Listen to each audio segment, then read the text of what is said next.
বাংলাদেশ ও ভারতের মধ্যকার সম্পর্ক কিভাবে আরও গভীর করা যায় তা নিয়ে বিএনপি নেতাদের সঙ্গে বৈঠক করেছেন ঢাকায় নিযুক্ত ভারতীয় হাই কমিশনার প্রণয় বার্মা। বৈঠক শেষে বিএনপি মহাসচিব মির্জা ফখরুল ইসলাম আলমগীর জানিয়েছেন, বাংলাদেশের রাজনৈতিক দলগুলোর সঙ্গেও ভারত সম্পর্ক সুদৃঢ় করতে চায়। রবিবার বিকেল 4টায় গুলশানে বিএনপি চেয়ারপারসনের রাজনৈতিক কার্যালয়ে এই বৈঠক অনুষ্ঠিত হয়।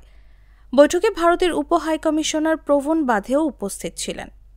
বৈঠকে বিএনপি নেতাদের মধ্যে মির্জা ফখরুল ছাড়াও দলটির স্থায়ী কমিটির সদস্য সালাউদ্দিন আহমেদ, ভাইস চেয়ারম্যান নিতাই রায় চৌধুরী এবং আন্তর্জাতিক বিষয়ক কমিটির সদস্য শামা ওবায়েদ অংশ নেন।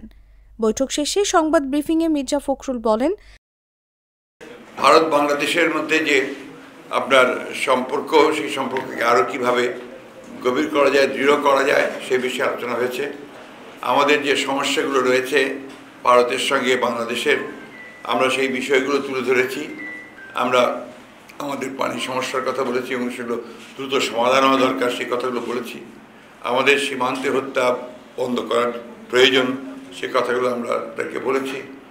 সেই সঙ্গে আমাদের যে আপনার সিকিউরিটির যে বিষয়টা আছে বোথ দ্য কান্ট্রিজ, সেটা নিয়ে আমরা কথা বলেছি।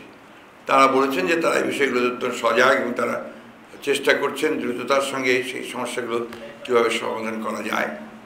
তাদের যেটা মূল বক্তব্য সেটা হচ্ছে যে বাংলাদেশের সঙ্গে তারা সম্পর্ক আরও দৃঢ় করতে চান। বিশেষ করে এই পরিবর্তনের পরে নতুন যে অন্তর্বর্তীকালীন সরকার আছে তাদের সঙ্গে তারা ইতিমধ্যেই যোগাযোগ করেছেন, কথা বলছেন।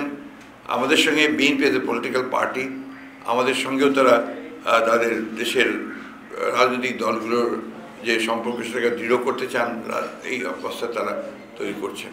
এবং এই সম্পর্কের মধ্যে আরও কী করে সুস্থতা, আরও পজিটিভিটি কী করে নিয়ে আসা যায়, সেই বিষয়টার উপরে তারা কাজ করতে আগ্রহী। গুড লাক পেনের সফট অয়েল বেসড ইঙ্ক দেয় নিখুঁত লেখার আত্মবিশ্বাস। Good luck pen, make your lakh.